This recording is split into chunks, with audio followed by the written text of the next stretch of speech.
You ever get that feeling, like you're stuck in another meeting or workshop, maybe even a class, and it's just not going anywhere? Oh, yeah, totally. You can practically feel the awkward silence, right? A couple of people trying to take over, but overall, not much real discussion is happening. It's like trying to see through like a really thick fog. Exactly. And one of the sources we're looking at today actually compares it to, get this, Victorian London smog. Like it's that heavy and hard to get through. Wow, that's a pretty vivid image. Ah. But yeah, I see what they mean. Well, get ready, because today we're doing a deep dive on how to clear that fog. You shared Stephen Brookfield and Stephen Preskill's The Discussion Book, 50 Great Ways to Get People Talking. And let me tell you, this book is packed with so many useful tips and techniques. It really does feel like that perfect cheat sheet for anyone who wants to transform those unproductive gatherings into something, well, more engaging and insightful. Exactly. And that's our mission today. We're going to pull out the most valuable and surprising ideas from the discussion book to give you practical, ready-to-use tools that you can use right away. Tools that can help you make your meetings, workshops, classes more, lively, participatory, and a much better use of everyone's time. Especially yours. What really struck me about this book right away was its practicality.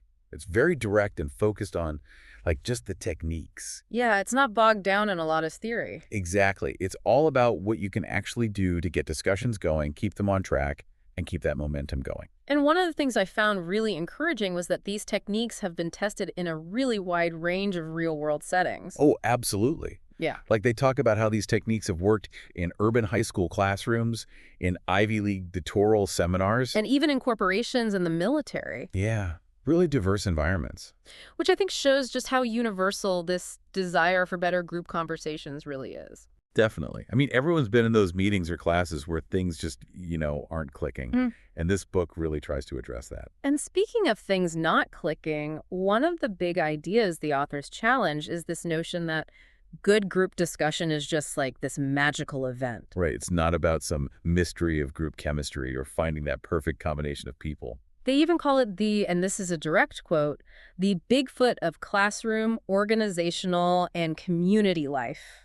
Something everyone talks about, but no one's ever actually seen. I love that analogy. So if it's not about luck or magic, what is it about? Well, the book's core idea is that effective group deliberation is something that can be designed. Okay, so it's more about being intentional and using the right tools. Exactly. It's about using specific protocols and exercises, to create the conditions for a good conversation. I like that, creating the conditions. So then what are some of these tangible techniques? Where do we even start? Well, they have a ton of different techniques in the book, but let's start with some of their top recommendations for getting a discussion going and making sure that everyone gets a chance to participate. Sounds good. Okay, so one of their top 10 techniques, and it's called Circle of Voices. Circle of voices. What's that one all about? So basically, you start by posing a question to the group. Then each person gets about a minute to respond, going around in a circle. Okay, that makes sense. Everyone gets a turn to speak. Yeah, and the key here is that after the first person speaks, the next person has to actually build upon what the previous speaker said. Oh, interesting. So it's not just sharing your own unrelated thought. You have to actually listen and connect to what was just said. Exactly. There are no interruptions allowed during those 1-minute turns, and the facilitator actually goes last. So the facilitator's modeling that active listening too. Yep. And once everyone's had a chance to speak in the circle, the discussion opens up into a more free-flowing conversation. So what did they say are the main benefits of using circle of voices? Well, they point out that it's really valuable in settings where people aren't used to active listening. Right, because it kind of forces you to listen to what others are saying, not just waiting for your turn to talk. Exactly. It's also a great way to make sure everyone participates, especially people who might be more hesitant to speak up in a less structured setting. Yeah, I can see that. Having that designated speaking slot can be really helpful. The book does mention, though, that some people might get frustrated if their particular topic doesn't come up in that initial round. Right, or they might feel some pressure to come up with a response that builds on the previous comment. Yeah. So for another technique to get things going, and this one specifically emphasizes nonverbal participation, you could try chalk talk. Chalk talk. I'm intrigued, especially by the nonverbal part. How does that work? Okay, so you basically gather the group around a whiteboard or even a big sheet of newsprint. Okay. And then the facilitator poses a question. But here's the twist. For a few minutes, everyone writes down their responses on the board silently. Oh, wow. So no talking at all during that initial phase. Exactly. And then, after that silent writing period, they can draw lines connecting different comments that relate to each other or add questions or short responses to what's already up there. Still all in writing? Yep, all in writing. That's really interesting because it kind of levels the playing field in a way that spoken discussions don't always do. Right, Because, with Chalk Talk, no one can be louder or more dominant than anyone else. exactly. And the book points out that it's particularly useful for getting a lot of different perspectives out in the open, especially from people who might not feel comfortable speaking up right away. Yeah, it can really help to uncover the hidden expertise within a group, right? Exactly. Plus, it gives everyone that time to process and think before they have to contribute. And being a very visual technique, it can be really helpful for those who process information better visually. Definitely. And often leads to a very high percentage of participation. Everyone gets involved. That's great. Any downsides to Chalk Talk? Well, it can get a little crowded if you have too many people. Yeah, I can imagine that. And you might have to remind people to actually stay silent during the writing phase. Right. Some people just love to talk. I know, right? Mm. But overall, it's a really effective technique, especially at the start of a meeting or if you're trying to get that big picture view of how everyone's understanding a particular issue. Okay, so we've talked about Circle of Voices and Chalk Talk. Now, what about bringing in technology? Does the book have any suggestions for using, say, online platforms to encourage discussion? Absolutely. For getting immediate and anonymous input, they recommend a platform called Today's Meet. Today's Meet. I haven't heard of that one. It's pretty cool. It's essentially a digital tool, so it can work with groups of any size, really. And you said it's anonymous. Yes. So the facilitator creates a unique web page for the session, just a temporary one. Hmm. And then participants can go to that page on their phones, tablets, laptops, whatever they have. Got it. And they can post comments anonymously, even using a fake name if they want. Oh, so they can be totally anonymous. I could see how that could be really helpful for some people. Exactly. And then the facilitator can project these comments onto a screen and address them, every 15 minutes or so. So they can respond to questions, highlight key themes. Yeah. And even use those comments to guide the direction of the conversation. That's a clever way to incorporate everyone's input. Do they talk about any specific situations where today's meet is particularly useful? Yeah, they mentioned it's great for getting quick summaries from smaller groups or if you want instant feedback on a question you've posed to the whole group. Oh, that makes sense. And the anonymity factor can really encourage people to share more honestly, right? Absolutely. It really levels the playing field and ensures everyone's voice can be heard, regardless of their personality or their position within the group. So we've talked about some great techniques for starting discussions and getting everyone involved. But what about keeping that engagement going, as the discussion progresses?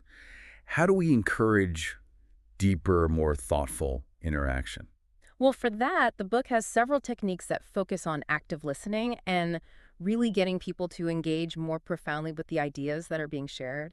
And one of their top recommendations is called circular response. Circular response. That sounds a bit like Circle of Voices. It does share some similarities, but there's a key difference. Okay, I'm all ears. What's the difference? So, like with Circle of Voices, you start by asking a question, and then one person responds for up to a minute. But here's the key difference. The next person has to directly build upon what the previous person said.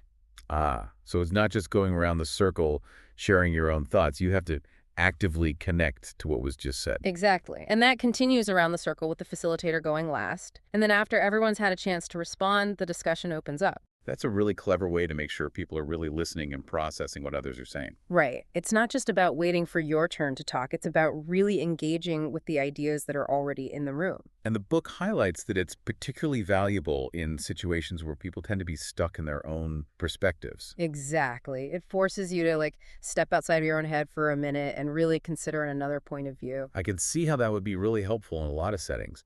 But it also sounds like it requires a lot of self-control to avoid interrupting, even if it's just to agree or offer an example. Yeah, that can be a challenge.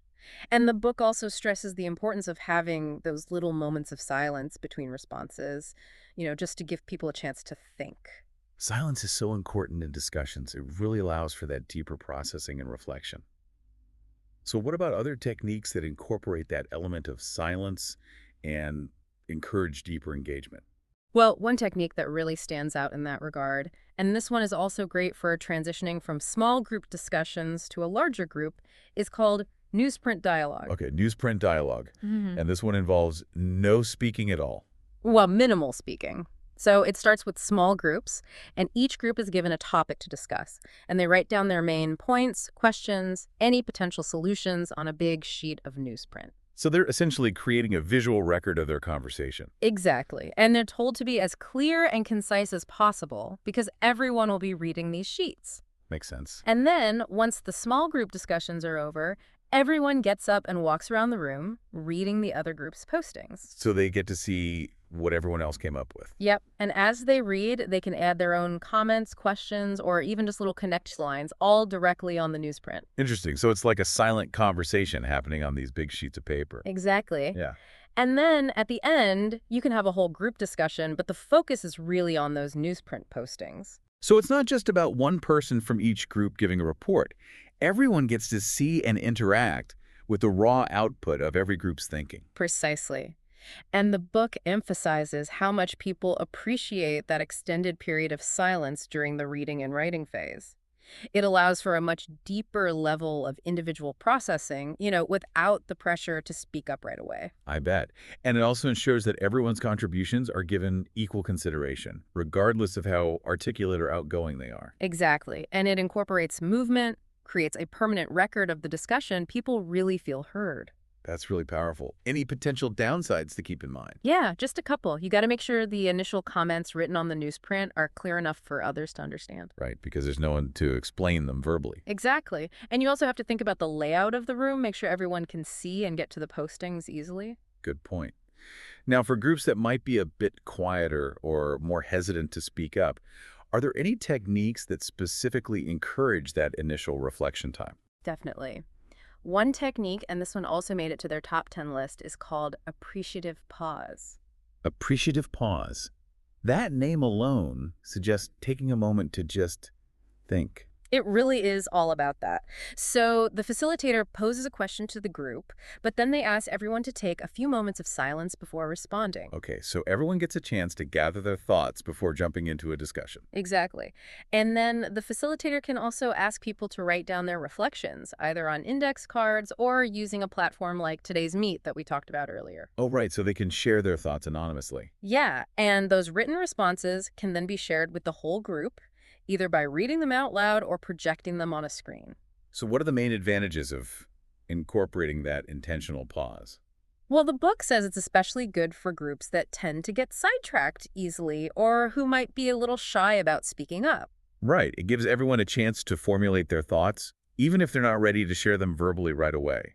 Exactly. And it's also really good for hierarchical groups where people might be hesitant to voice dissenting opinions. The anonymity factor can really level the playing field there. Exactly. And participants often say they appreciate having that dedicated time for reflection. It helps to keep the discussion grounded and focused, and it ensures that everyone feels heard. Sounds like a really simple yet powerful technique. So we've discussed ways to start discussions, keep people engaged, and ensure everyone feels comfortable participating. But what about techniques specifically designed to help people see things from different angles? You really explore those diverse perspectives. Oh, the book has some great ideas for that, and a lot of them involve this really dynamic movement between smaller groups and the larger group. Okay, I'm curious, how does that work? Well, one technique that really stood out to me is called rotating stations. Rotating stations. Okay, that sounds like it could be fun and energizing. It is. So you start by dividing the group into smaller groups, and each group gets their own station, like a table or a designated area in the room. Got it. And then each group is given a specific question or prompt to discuss. Okay. And they write down their main ideas and responses on a big sheet of newsprint at their station. So similar to the newsprint dialogue technique, they're creating a visual record of their discussion. Exactly. But here's where the rotating part comes in. After a set amount of time, each group moves to the next station. Oh, I see. So they get to see what the other groups came up with. Yep. And when they get to a new station, they read what the previous group wrote, and then they add their own reactions, questions, anything that comes to mind. So it's like a conversation that's happening across multiple groups and over a longer period of time. Precisely. And this rotation continues until each group has visited every station and eventually returns to their original posting. And then do you have a whole group discussion at the end? Yes, a debriefing session where you can discuss the main themes and insights that emerged from all the different stations. So what are the main benefits of using this rotating stations technique? Well, the book highlights that it ensures that every group's work is actually seen and considered by everyone else. Right, because everyone gets to read every posting. Exactly. And it's especially helpful for people who might be more introverted or for whom English is not their first language. Oh, yeah, because they have that extra time to process information and write down their thoughts. Yep. Plus, it creates a really cool visual record of the discussion as it evolves. And it encourages a more organic development of ideas because each group is building upon what the previous group wrote. Exactly. And no one group's report gets more attention than any other. That's a great way to level the playing field. Are there any potential downsides? Well, sometimes people can get a little bogged down in the details at each station. Yeah, I can see that happening. And the final debriefing can sometimes feel a bit flat if the small group discussions have been really thorough. Right, because everything's already been said. Pretty much. But overall, it's a really effective technique for getting people to think critically and consider multiple perspectives. So what about other techniques that involve switching between different group sizes that help people consider those various viewpoints? Well, another great technique, and this one is specifically designed to democratize the group process, is called snowballing. Snowballing. I love that name. It makes me think of something that starts small and then gradually grows bigger and bigger. That's exactly the idea. So it starts with individuals, everyone reflecting on a question or prompt on their own. Okay, so a quiet moment of individual reflection. Yep. And then, after that, they pair up with one other person and share their thoughts. Okay. And then, two pairs come together to form a group of four, and they discuss the key differences, any new questions that have come up. Interesting. So the groups are gradually doubling in size. Exactly. And this continues until the entire group is involved in a whole group discussion. Wow, so everyone gets a chance to contribute their thoughts at every stage of the process. That's the goal. Yeah. And what's really cool about this technique is that it ensures that everyone gets to interact with a variety of different people in the room. Yeah, you're not just stuck with the same small group the whole time. Exactly. And as the groups get bigger, you really start to see the diversity of perspectives that exist within the group. I bet. And it incorporates movement, too, as people rearrange themselves into those larger groups. Yep. So it's a really dynamic and engaging way to get people thinking and talking to each other. So far, we've talked a lot about techniques for discussions that are primarily spoken. But what about when you're working with written material, like a text or an article? What are some good strategies for making those discussions more engaging? That's a great question because text-based discussions often present their own unique challenges, and the book has some excellent suggestions for those situations too. Well, let's hear them. What are some of their top recommendations for engaging with written material? One technique that really stands out, and it's one of their top 10 techniques overall, is called Hatful of Quotes. Hatful of quotes. Okay, that sounds intriguing and a little bit whimsical. It is. So basically, before the discussion, everyone is asked to find a quote from the assigned reading that they found particularly interesting or thought-provoking. Okay, so they're coming to the discussion already having engaged with the text in a meaningful way. Exactly.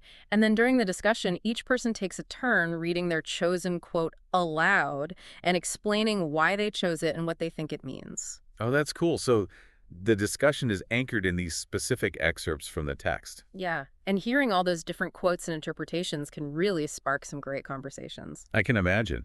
It also seems like it would be helpful for people who might be a little more anxious about having to come up with brilliant insights on the whole text. Absolutely. They have that quote to focus on as a starting point, and it gives quieter participants time to think and prepare beforehand. And it helps to keep the discussion focused on the text itself, rather than just going off on tangents. Right. It also ensures that everyone has a structured way to contribute to the conversation. Any potential downsides to be aware of? Yeah, just a couple. Sometimes people will just echo what previous speakers have said, the ditto phenomenon. Right, especially if someone's already said exactly what they were thinking. Exactly. And also, you might find that the more talkative participants tend to jump in first. Of course. So it's something to be mindful of as a facilitator. Definitely. But overall, it's a really effective way to get people thinking critically about the text and to encourage a diversity of interpretations. What about other techniques for text-based discussions? Any that take a more analytical or critical approach? Absolutely. Another top 10 technique for text-based discussions is called quotes to affirm and challenge. Hmm. Quotes to affirm and challenge. That sounds like it encourages a deeper level of engagement with the text. It really does. So, for this technique, participants are asked to find two quotes, one that they strongly agree with and one that they want to challenge or disagree with. Okay, so they're actively looking for points of both agreement and disagreement within the text. Exactly. And they have to come up with reasons for their affirmation or challenge. So they're not just picking quotes at random. They're really thinking about the ideas and arguments within the text. Yep. And then they break into small groups and share their chosen quotes and their reasoning. Okay. And then as a group, they choose one quote to affirm and one to challenge that they think are the most interesting or important. Interesting. So the small group work helps to narrow down the focus for the larger discussion. Exactly. And then those chosen quotes, along with the group's reasons, are posted around the room. Oh, And then everyone gets to walk around and read the postings and add their own comments, either supporting or challenging the group's choices. I like that. So it's another way to get people up and moving, and it encourages more visual and interactive engagement with the ideas. Exactly. And then finally, everyone comes back together for a whole group discussion focused on those key quotes and the points of agreement and disagreement that have emerged. That's a really thorough and well-structured way to ensure everyone's deeply engaging with the text. Right. And because you're working with specific quotes, it also helps to prevent misinterpretations or people putting words in the author's mouth. Good point. Any potential challenges with this one? Yeah, sometimes those small groups can have a hard time agreeing on which quotes to select. Right, especially if there's a lot of disagreement within the group. Yeah, and sometimes the chosen quotes can be so diverse that it's hard to find common threads for the whole group discussion. That makes sense. Yeah. So are there any other techniques specifically designed to help people identify the main ideas within a text? Yes. One more that's really good for promoting serious engagement with writing, and this one's called titling the text. Okay, titling the text. That sounds like a creative exercise. It is. So for this one, you give everyone a short article or excerpt to read, but you don't give them the title. Oh, interesting. So they're going in blind, in a way. Exactly. And then, after they've read it, you ask them to think about what they think the main idea of the text is, and then to come up with their own title that they think accurately reflects that main idea. So they're essentially putting themselves in the author's shoes, trying to capture the essence of the text in a single phrase. Exactly. And then they share their proposed titles in small groups, explaining their reasoning. Okay. And then, as a group, they choose one title that they think best fits the text. Got it. And then what? And then each group presents their chosen title to the whole group, and everyone discusses the strengths and weaknesses of each title and tries to decide on the one that fits the text best. That sounds like a really engaging way to get people thinking critically about the text and to really understand the main ideas.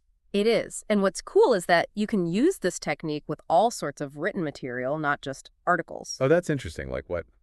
Well, you could use it to discuss a company's mission statement or a poem or even just a short excerpt from a longer book. Oh, I see. So it's a very versatile technique.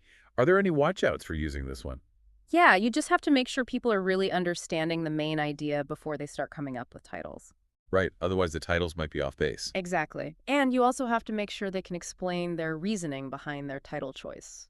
Good points. So we've talked about a whole bunch of techniques for starting discussions, keeping them engaging, exploring different perspectives, and working with text. But one theme that keeps coming up, and it's clearly really important to the authors, is the idea of democratizing participation. Making sure everyone has a voice and feels comfortable contributing. Oh, absolutely. And as we've been talking about these different techniques, we've already seen how many of them naturally lend themselves to creating a more inclusive and equitable discussion environment. Right, like Circle of Voices, Chalk Talk, Today's Meet with its anonymity, circular response, newsprint dialogue, rotating stations, and snowballing. All those techniques help to level the playing field in different ways.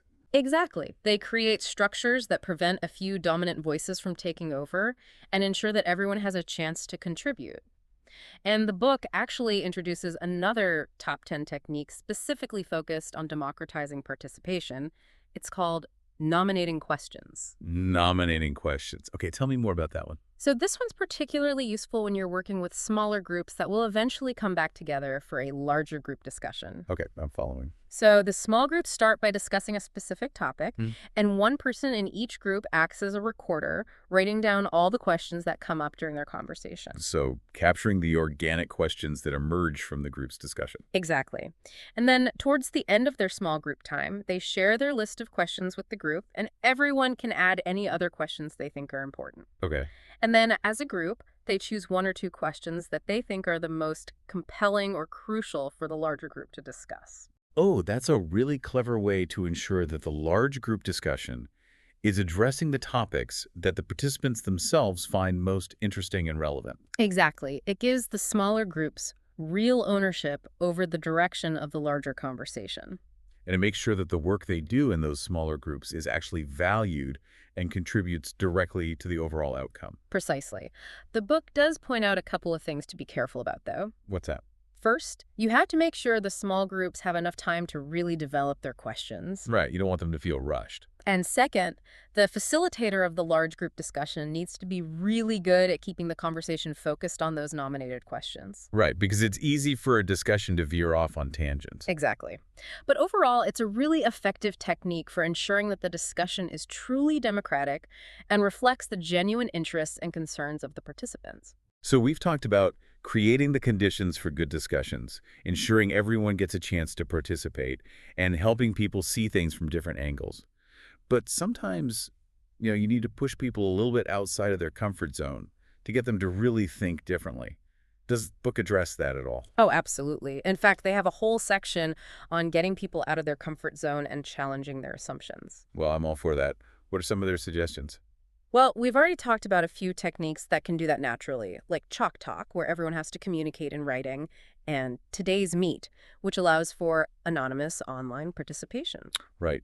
Those techniques can definitely encourage participation from people who might be more hesitant to speak up in a traditional setting. Exactly. And then there's another top 10 technique specifically designed to get people thinking outside the box. It's called methodological belief. Methodological belief. Okay, that one sounds a bit more, I don't know, philosophical. It is a bit. So basically, it involves asking participants to temporarily adopt a belief that is significantly different from their own. Wait, really? Like, pretend to believe something they don't actually believe. Exactly. But only for a short, defined period of time, like 5 minutes. Okay, so it's like a thought experiment. Exactly. And during that time, they're asked to explore the implications of that belief. Think about the arguments that would support it. So they're really trying to see the world from a completely different perspective. Precisely. And then after that 5 minutes is up, they share what they learned from the exercise. That's fascinating. And what do they say are the main benefits of doing that? Well, they say it can help people develop a greater appreciation for different viewpoints and to better understand where other people are coming from. Right, because you're forced to actually think through the logic of a perspective that you might not normally consider. Exactly. And it's also a really good way to guard against groupthink, where everyone just agrees with each other and no one challenges the status quo. That's a really important point. But it also seems like it could be a bit tricky to implement, right? Oh, yeah, definitely. The book emphasizes that you have to be very careful about choosing the belief statement you use for.